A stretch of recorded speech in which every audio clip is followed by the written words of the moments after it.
Collector ஆகாசுக்கு உங்க வீட்டு இனியா பாப்பாவை கொடுப்பீங்களாமா? பாக்கியலட்சுமி சீரியலோட கடைசி வாரம் தான் இது. ஏன்னா அடுத்த வாரத்துலேருந்து பாக்கியலட்சுமி சீரியல் வராது. ஏன்னா இதோட சீரியல் வந்து முடிஞ்சுது.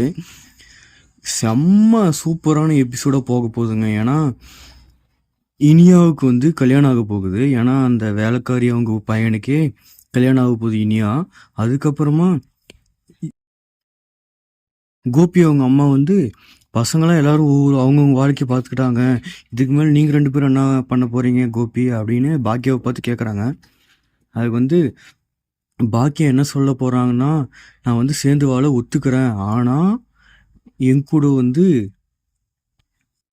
ராதிகாவும் கூட சேர்ந்து வாழலாம், ஏன்னா அவங்களும் என் கூட இருக்கட்டும், ஏன்னா அவங்களையும் தானே கோபி கல்யாணம் பண்ணிக்கிட்டாரு, 2 பேருக்கிட்டையும் நியாயமாக இருக்கட்டும், நாங்கள் 2 பேர் சேர்ந்து வாழ்கிறோம், கூட வந்து ராதிகாவும் இருக்கணும் அப்படின்னு. ஏன்னா மையுவும் ஒரு பொண்ணு தான், மையுக்கு அப்பாவும் கோபி தான், அதனால இவங்க 2 பேரும் ஒன்றா இருக்கணும் அப்படின்ட்டு பாக்கியம் வந்து சொல்கிறாங்க.